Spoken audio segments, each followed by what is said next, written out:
Bagaimana langkah pemerintah untuk mengatasi wabah penyakit mulut dan kuku yang menyerang ternak di berbagai daerah? Selengkapnya sudah bergabung bersama kami pemirsa Direktur Kesehatan Hewan Kementerian Pertanian Imron Suandi. Pak Imron, selamat pagi. Selamat pagi Mas Anggi. Ya, Pak Imron, ini sebenarnya apa yang terjadi, Pak? Sepertinya meluas ya. Yang terdata sekarang adalah di Jawa Tengah dan juga Jawa Timur, Pak. Baik, terima kasih. Sebetulnya memang dari sejak awal Desember kami sudah prediksi bahkan bahwa akan ada potensi peningkatan kasus di Januari, dan ini agak sedikit bergeser di akhir Desember. Di minggu ketiga bulan Desember dilaporkan di dalam sistem informasi kesehatan hewan nasional kita yang dimiliki oleh Kementerian Pertanian yang kita sebut dengan ISIKNAS. Dan peningkatan kasus ini juga seiring dengan peningkatan aktivitas lalu lintas ternak antar daerah, dan juga memang kita menghadapi perubahan cuaca yang cukup ekstrim pada beberapa bulan terakhir ini. Dan peningkatan lalu lintas ternak tentu ini juga terkait dengan kebutuhan jelang Hari Besar Keagamaan Nasional, baik Nataru maupun juga peternak-peternak kita yang mempersiapkan ternaknya untuk kebutuhan jelang Idul Fitri dan Idul Adha mendatang begitu, sehingga peningkatan resiko penyebaran penyakit juga semakin meluas. Di samping ternak-ternak muda yang belum pernah divaksin atau yang sudah terlalu lama periode vaksinasinya, ini yang kemudian memudahkan munculnya kembali PMK. Dan mungkin perlu dijadikan catatan bahwa vaksinasi PMK ini harus dilakukan secara rutin karena mengingat kekebalan optimal yang diperoleh dari hasil vaksinasi bertahan selama 6 bulan. Jadi itu yang mungkin terjadi saat ini, dan beberapa langkah-langkah sudah kami antisipasi dan dilaksanakan begitu, Mas Anggi. Pak Imron, apakah bisa kita asumsikan bahwa mewabahnya PMK di awal tahun ini dikarenakan mungkin kebersihan di ternak atau di kandang ini masih belum mumpuni, Pak? Memang kalau lihat dari potensi risikonya, itu sebagai salah satu faktor. Tapi pergerakan ternak antar wilayah ini yang sebetulnya harus kita perhatikan, dan memang ada peningkatan pergerakan lalu lintas ternak antar wilayah karena memang ada kebutuhan yang meningkat juga. Teman-teman peternak yang bersiap-siap untuk Idul Fitri, Idul Kurban sudah mulai melakukan penyediaan ternak-ternak bakalannya untuk kemudian digemukkan dan dipanen pada hari raya. Begitu, itu juga salah satu faktor sehingga lalu lintas ternak ini yang kemudian menjadi faktor resiko. Dan kami sebetulnya juga sudah menyampaikan beberapa himbauan kepada para peternak yang akan membeli ternak untuk memastikan bahwa ternak yang akan dibeli memiliki dokumen kesehatan hewan, dan pastikan juga informasi bahwa telah dilakukan vaksinasi. Dan tentu penting menjaga kondisi ternak dalam kondisi saat ini cuaca ekstrim begitu, untuk bisa memberikan makanan minuman yang cukup, dan bila perlu diberikan vitamin untuk meningkatkan daya tahan tubuh begitu. Kemudian juga pastikan vaksinasi dilakukan secara teratur, di samping juga menjaga kebersihan kandang dan peralatan.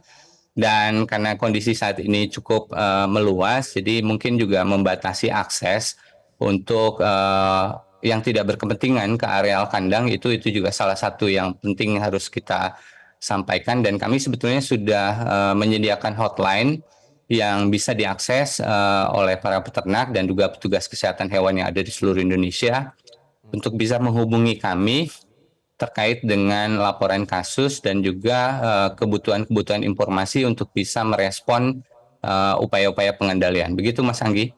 Oke, itu yang harus diperhatikan oleh para peternak begitu ya, Pak Imron. Pak Imron, di pagi hari ini tulisan di media Indonesia menyebutkan bahwa terpapar PMK ratusan sapi di Pati dipotong paksa begitu, Pak. Ini kalau sapi-sapi yang sudah terinfeksi PMK, Pak, apakah dagingnya memang aman untuk dikonsumsi? Kami pastikan bahwa PMK ini bukan menjadi isu bagi kesehatan masyarakat, jadi aman untuk dikonsumsi, tetapi tentu material dari proses pemotongan ini yang harus kita jaga untuk tidak kemudian dijadikan menjadi sumber penularan ke ternak-ternak yang memang masih sehat di sekitarnya. Jadi Oke, potong paksa memang salah satu upaya untuk kita bisa mengendalikan penyakit, tapi juga harus dilakukan sebaik mungkin untuk bisa mengurangi potensi penyebaran dari material proses yang dilakukan pada saat pemotongan paksa. Jadi secara kesehatan bagi masyarakat tentu untuk konsumsi dagingnya aman untuk dikonsumsi begitu. baik. Pak Imron, kasus PMK ini sering kali berulang. Salah satunya itu misalnya di daerah DIY misalnya begitu ya.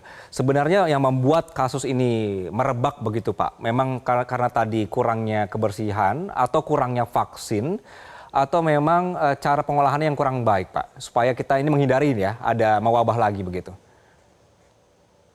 Eh, ini penting untuk diketahui, Mas Anggi, bahwa Ya. vaksinasi PMK ini sifatnya wajib dilakukan secara rutin. 6 bulan Dan sekali. kekebalan dari ya 6 bulan sekali, karena memang Oke. ini kekebalan yang dibentuk dari vaksinasi ini bisa bertahan secara optimal selama 6 bulan, sehingga vaksinasi rutin ini menjadi kunci dalam memastikan kekebalan ternak bisa terbentuk begitu.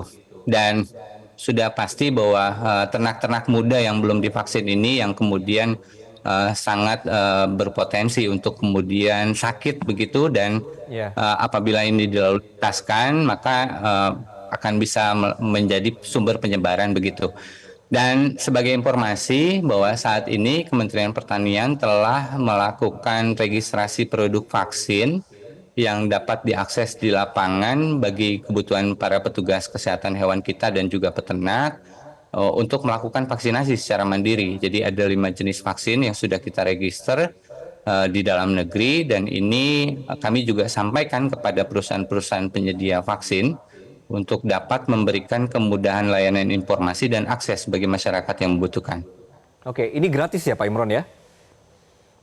Ini mandiri Pak, yang sedang Oke. kami upayakan sebetulnya dari 28 Desember kita sudah mengalokasikan sebanyak 50.000 dosis hibah vaksin dari Kementan untuk wilayah-wilayah yang memang berpotensi tinggi, termasuk diantaranya Jawa Timur, Jawa Tengah, ini yang juga cukup tinggi kasusnya. Dan kita sedang berupaya untuk menyediakan alokasi vaksin 4 juta dosis lebih lah, untuk juga kita petakan potensi resikonya untuk kemudian di akhir bulan Januari sampai dengan Februari kita akan laksanakan bulan vaksinasi secara serentak gitu di provinsi-provinsi yang memang teridentifikasi menjadi potensi resiko meluas. Begitu Mas Anggi. Baik, Pak Imron, karena sekarang kasusnya sudah ada, ini saya dapat data untuk Jawa Timur aja, November-Desember ada di 6.000 kasus, Jawa Tengah per 6 Januari ada 2.000 kasus. Jadi untuk melokalisir tempat-tempat yang menjadi wabah, ini strategi bagaimana sementara Pak? Eh, Sejak 4 Desember, kami informasikan bahwa sejak 4 Desember, Direktur Jenderal Peternakan Kesehatan Hewan sebetulnya sudah membuat surat edaran kesiagaan terhadap peningkatan kasus Oke. penyakit hewan menjelang perubahan musim dan juga hari besar keagamaan, untuk sama-sama kita meningkatkan pengawasan dan pelaporan kejadian kasus, serta menyampaikan antisipasi langkah-langkah termasuk pengobatan, upaya-upaya pengobatan terhadap ternak yang sakit, dan juga vaksinasi terhadap ternak yang sehat di sekitar wilayah kasus. Dan sebetulnya seluruh teman-teman tenaga kesehatan hewan di daerah saat ini sudah bergerak sejak akhir Desember untuk melakukan komunikasi, informasi, edukasi bagi para peternak dan masyarakat, dan juga meningkatkan pengamatan khususnya di tempat-tempat penampungan ternak dan juga pasar hewan, supaya kita sama-sama memahami potensi-potensi resiko penyebaran kasus ini dan langkah-langkah untuk bisa melokalisir bisa kita lakukan seoptimal mungkin yang bisa kita upayakan.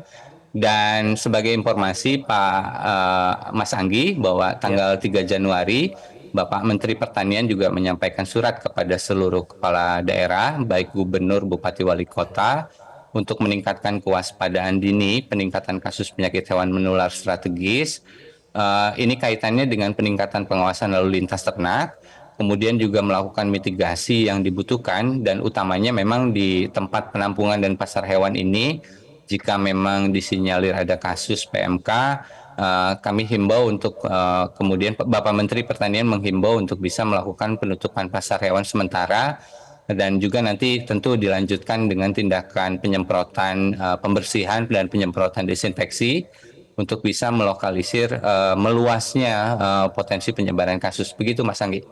Baik, Direktur Kesehatan Hewan Kementan Imron Suwandi, terima kasih Pak atas penjelasannya di Selamat Pagi Indonesia. Jelajahi cara baru mendapatkan informasi. Download Metro TV Extend sekarang.